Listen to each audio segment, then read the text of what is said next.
லட்சக்கணக்கில் சிறுத்தைகள் திரண்டு வந்து உரிய நேரத்தில் திடலுக்கு வந்து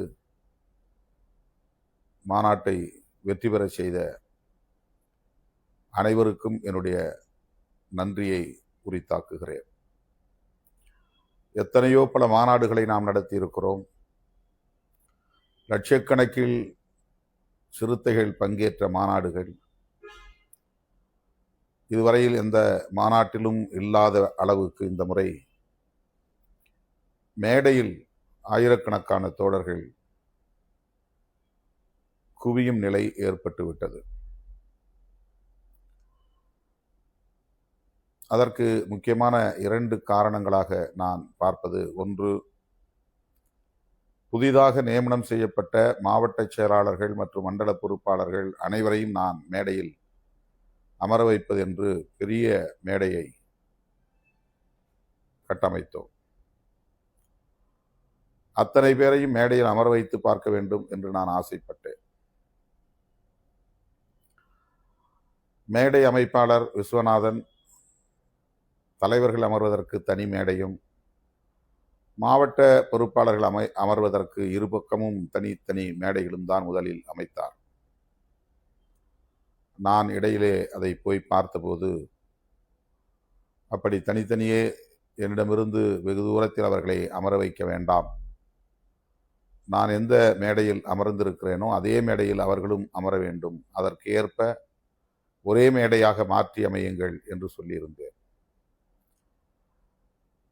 ஆக 3 மேடைகளாக இருந்ததை மாற்றி ஒரே மேடையாக 150 அடி நீளம் 80 அடி அகலம் என்கிற வகையில் மேடையை மாற்றி அமைத்தார்.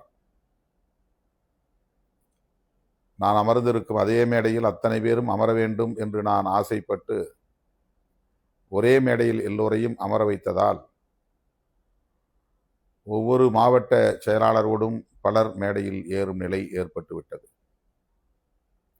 மாவட்ட செயலாளர்களுக்கு அடையாள அட்டை வழங்கப்பட்டது, அவர்கள் மட்டும்தான் உள்ளே வர வேண்டும் என்று. ஆனால் அதனையும் மீறி அந்த அடையாள அட்டை இல்லாதவர்களும் மேடையில் ஏறும் நிலை உருவாகிவிட்டது. மண்டல பொறுப்பாளர்களும் அப்படி தங்களோடு பலரை அழைத்து வந்ததனால் மேடையில் நாம் போட்டிருந்த இருக்கைகளின் எண்ணிக்கையை விட அதிகமாக சுற்றிலும் நிற்கும் நிலை உருவாகிவிட்டது. இரண்டாவது, இந்த மாபெரும் திரளுக்கு இடையிலே நான் நடந்து சென்று சிறுத்தைகளை பார்த்து வணக்கம் சொல்லிவிட்டு கடைசியில் வைக்கப்பட்டிருந்த அம்பேத்கர் சிலைக்கு மாலை அணிவித்து வீர வணக்கம் செலுத்திவிட்டு மேடைக்கு வந்து அமர்வது என்று ஏற்பாடு செய்யப்பட்டிருந்த நிலையில் அதற்கென்று ஒரு நேரம் 7 மணி என்று ஒதுக்கியிருந்த நிலையில் நான் வந்ததுமே நேரடியாக அந்த நடைபாதையில் தமிழ் தேசிய சுடரை ஏந்தி செல்ல வேண்டும் என்று தோழர்கள் கேட்டுக்கொண்டதற்கு இணங்க ஒதுக்கிய நேரத்திற்கு முன்னதாகவே செல்லும் நிலை உருவாகிவிட்டது. அப்போது எனக்கு பிறந்தநாள் வாழ்த்து சொல்ல வேண்டும் என்கிற ஆர்வத்தில் இருமருங்கிலும் நின்ற தோழர்கள்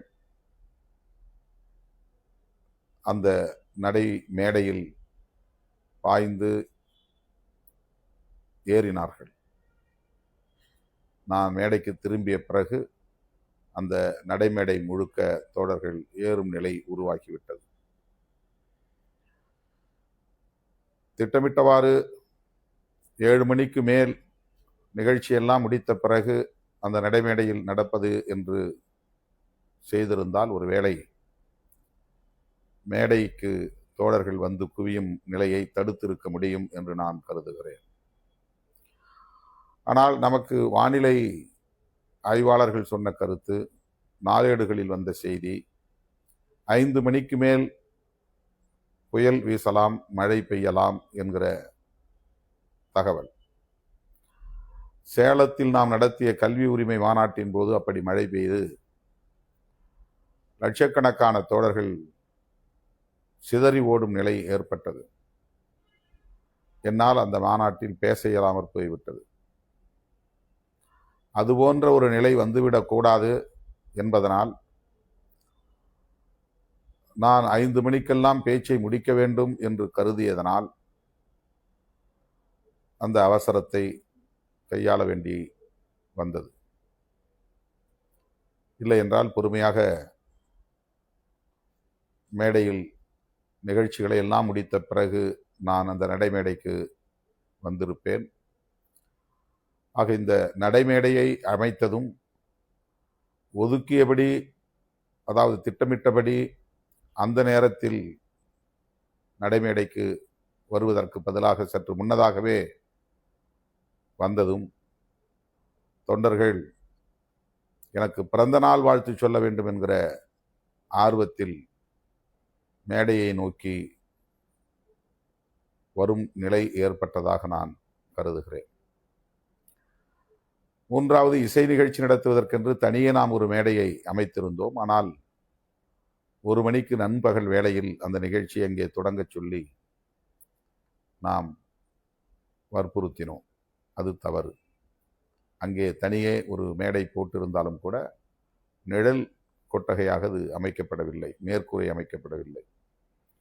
எனவே இசை நிகழ்ச்சியை நடத்திய தோழர்கள் இந்த மேடையிலேயே அமர்ந்து நிகழ்ச்சியை நடத்தும் நிலை உருவாகிவிட்டது. ஆக அவர்களோடு வந்தவர்கள்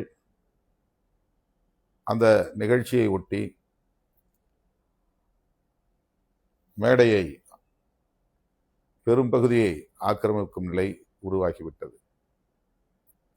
இந்த காரணங்களால் இதுவரையில் நம்முடைய மேடைகளில் ஏற்படாத ஒரு நெரிசல் இந்த முறை ஏற்பட்டுவிட்டது.